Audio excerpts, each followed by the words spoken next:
The rain was relentless that night, hammering the roof of our old craftsman house in Portland, Oregon, like it was trying to drown out every secret we kept inside.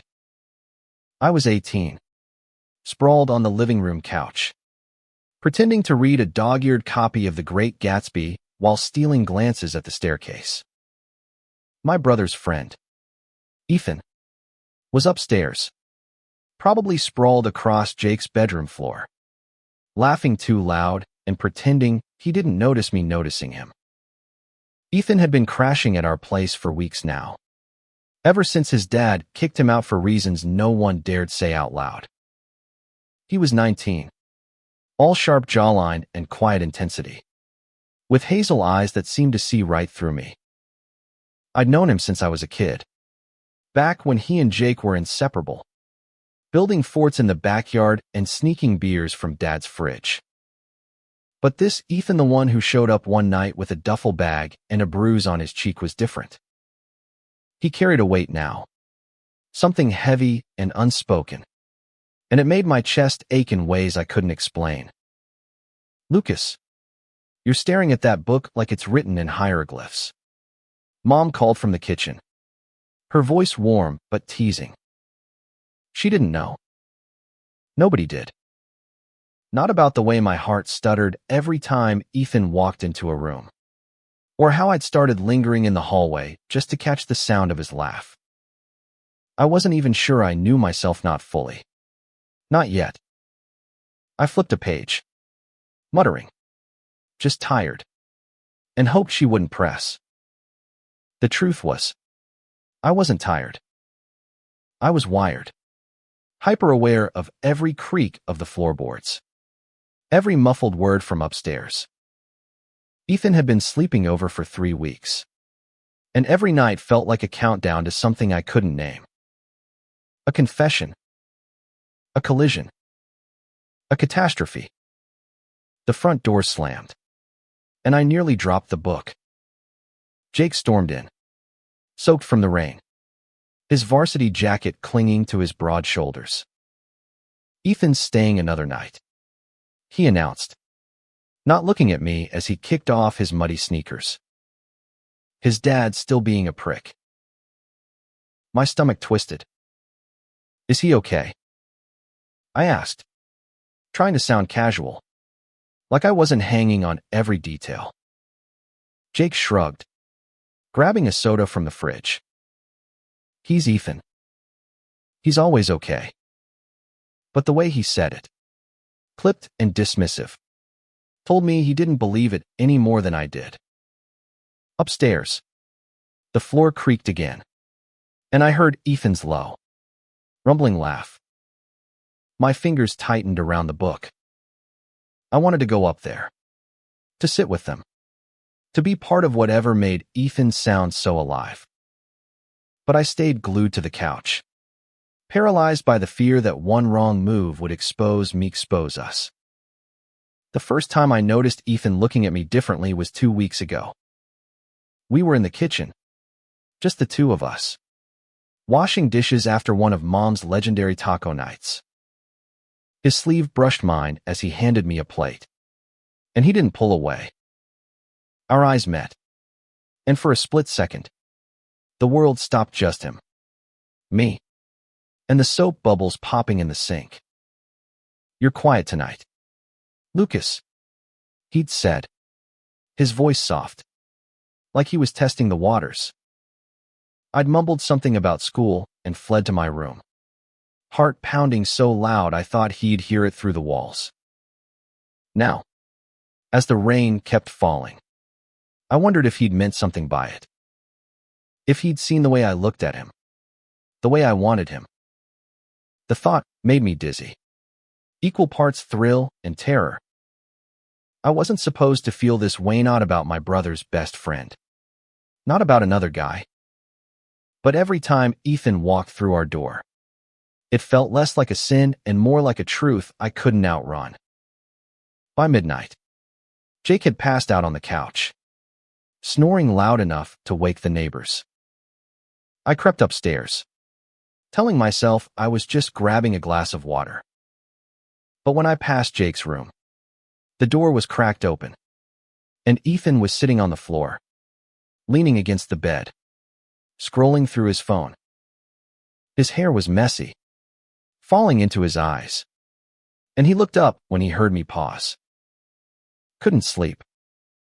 he asked, his voice low, like he was afraid to wake the house. I shook my head, leaning against the doorframe. "Rain's too loud." He smiled, just a little, and patted the floor next to him. "Come keep me company." Then, my heart did a somersault, but I sat down, leaving a careful foot of space between us.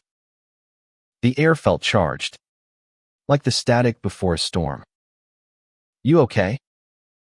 I asked, echoing my earlier question to Jake.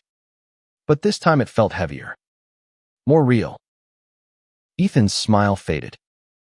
He stared at his phone, his thumb hovering over the screen. "My dad called today," he said finally. "Told me not to come back unless I fix myself." The words hit like a punch. I wanted to ask what he meant, but I already knew. The bruise on his cheek had faded, but the pain in his eyes hadn't. "That's messed up," I said, my voice shaking. "You don't need fixing." He looked at me then, really looked at me, and I felt like he could see every secret I'd ever buried. "You sure about that, Lucas?" he asked, his voice barely above a whisper. I didn't answer. I couldn't. But I didn't look away either, and that felt like an answer in itself. The next morning, the rain had stopped, but the tension in the house hadn't. Jake was oblivious, blasting music while he made pancakes, but I could feel Ethan's presence like a magnet. He was quieter than usual, sticking close to me as we cleaned up the kitchen. Every brush of his arm against mine felt deliberate, like he was testing how close he could get before I'd pull away. I didn't. By the time we finished, Jake had disappeared to meet his girlfriend, leaving me and Ethan alone in the house. We ended up in the backyard, sitting on the old swing set Dad never got around to tearing down. The air was crisp, smelling of wet grass and possibility. "You ever think about leaving?" Ethan asked, kicking at the dirt with his sneaker. "Just getting out of here, starting over somewhere new." "All the time," I admitted. "But I don't know where I'd go." He looked at me, his eyes searching. "Maybe somewhere you can be yourself. No hiding." My breath caught. He wasn't just talking about himself anymore. "You think that's possible?" I asked, my voice barely audible. He leaned closer, his shoulder brushing mine. "I think it has to be." For a moment, we just sat there, the swing creaking under our weight, the world holding its breath. I wanted to tell him everything, how I'd been in love with him since I was 16. How every time he left, I felt like a piece of me went with him. But the words stuck in my throat, and all I could do was lean into him, just a little, and hope he understood. The weeks bled into each other, and Ethan's duffel bag became a permanent fixture in Jake's room. I started measuring time by his presence mornings when he'd stumble downstairs, hair a mess, offering me a sleepy smile. Evenings when we'd sit on the porch, talking about nothing and everything until the stars came out. But with every moment we stole, the weight of our unspoken feelings grew heavier, like a storm cloud ready to burst. One night, Mom threw a barbecue for Jake's 20th birthday. The backyard was packed with his teammates, neighbors, and a few cousins I hadn't seen in years. Ethan stuck close to me, his usual confidence replaced by a quiet unease.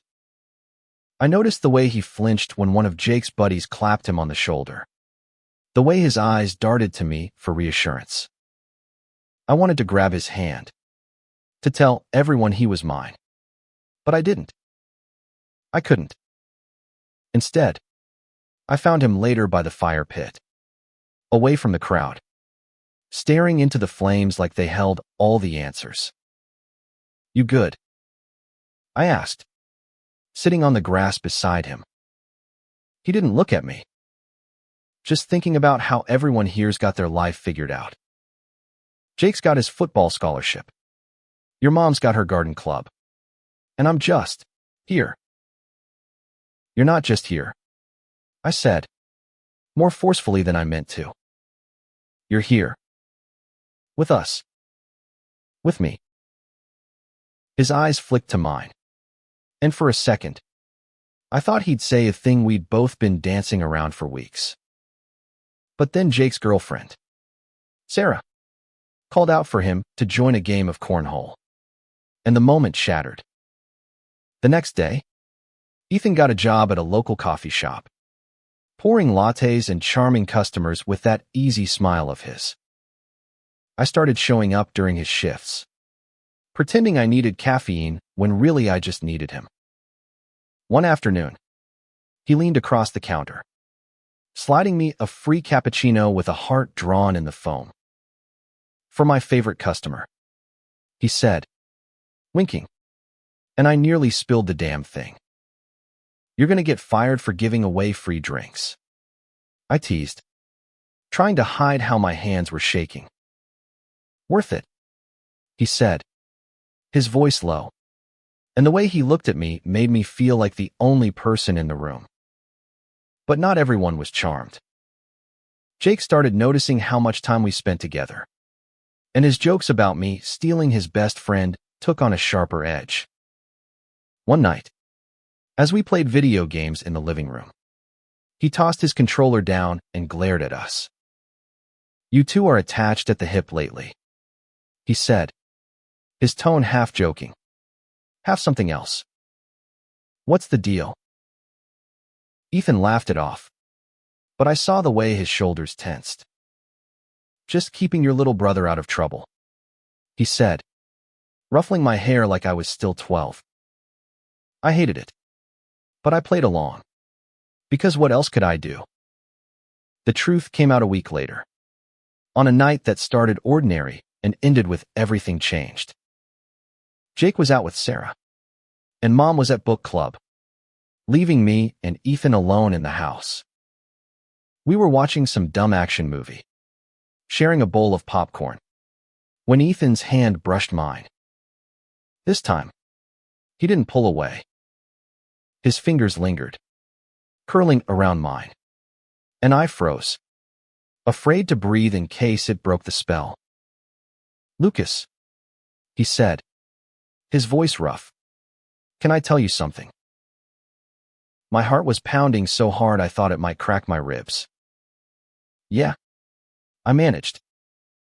He turned to face me, his eyes searching mine. "I don't know how to do this," he said. I've always known. But I never thought," he stopped, running a hand through his hair. "I'm scared." "Okay. But I can't keep pretending I don't feel this." I didn't think. I just leaned in and kissed him. It was clumsy, desperate, all teeth and nerves. But then his hands were on my face, pulling me closer, and it was like the world finally made sense. We kissed until we were breathless, until the movie credits rolled and the room went quiet. And even then, we didn't let go. But the world doesn't stop for first kisses. The front door slammed open, and Jake's voice cut through the haze. "What the hell?" We sprang apart, but it was too late. Jake stood in the doorway, his face a mix of shock and betrayal. "Lucas." "Ethan. What's going on?" Ethan stood, his hands raised like he was trying to calm a wild animal. Jake. Listen. No. Jake snapped, his voice shaking. You're my best friend. Man. And you, he turned to me, his eyes narrowing. You're my brother. I wanted to explain, to tell him it wasn't about betrayal, that it was about love. But the words wouldn't come, and Jake stormed out, leaving a silence that felt like a wound. The days after Jake caught us were a blur of silence and slammed doors. He barely looked at me, and when he did, it was with a mix of anger and hurt that made my stomach churn. Ethan tried to talk to him, but Jake shut him out, spending more time with Sarah or at football practice than at home. Mom noticed the tension but chalked it up to teenage drama, oblivious to the storm brewing under her roof. Ethan and I stole moments when we could quiet conversations in the backyard, hurried kisses in the garage, but every touch felt like borrowed time. I was terrified of losing him, of losing Jake, of losing the fragile hope that we could be something real. But Ethan was braver than me. One night, as we lay on my bedroom floor, staring at the glow-in-the-dark stars I'd stuck to the ceiling when I was 10, he took my hand and said, "We can't keep hiding, Lucas. Not forever." "I know," I whispered, but the thought of coming out to Jake, to Mom, to the world felt like standing on the edge of a cliff. What if they hate us?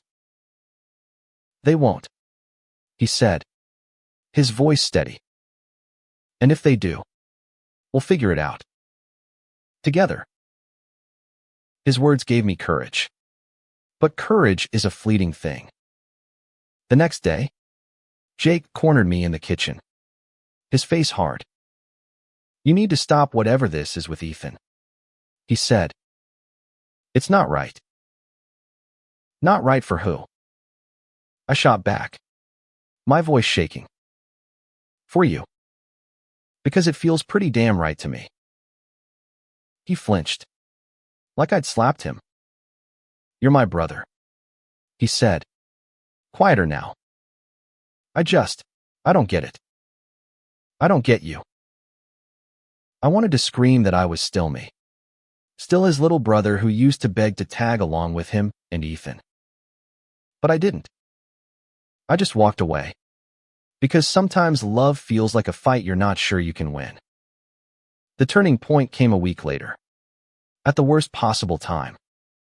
Mom had invited Ethan's dad over for dinner, hoping to smooth things over. I begged her not to, but she insisted, saying family was important. When Mr. Callahan showed up, his face was a mask of barely restrained anger. Ethan sat across from him, his jaw tight, while I gripped my fork so hard my knuckles turned white. Halfway through dinner, Mr. Callahan started in on Ethan, his voice low and venomous. "You think you can just live here, mooching off these people, acting like you're normal?" "Stop it," I said, my voice cutting through the tension. Everyone froze. "He's not mooching. He's family." Mr. Callahan's eyes narrowed. "Family? You don't know what you're talking about, kid." "I know exactly what I'm talking about," I said, standing up. My heart was racing, but I couldn't stop. I love him. And if you can't accept that, that's your problem, not ours. The room went silent. Mom's fork clattered to her plate. Jake stared at me, his expression unreadable. Ethan reached for my hand under the table, and I held on like it was the only thing keeping me upright. Mr. Callahan stormed out, slamming the door behind him.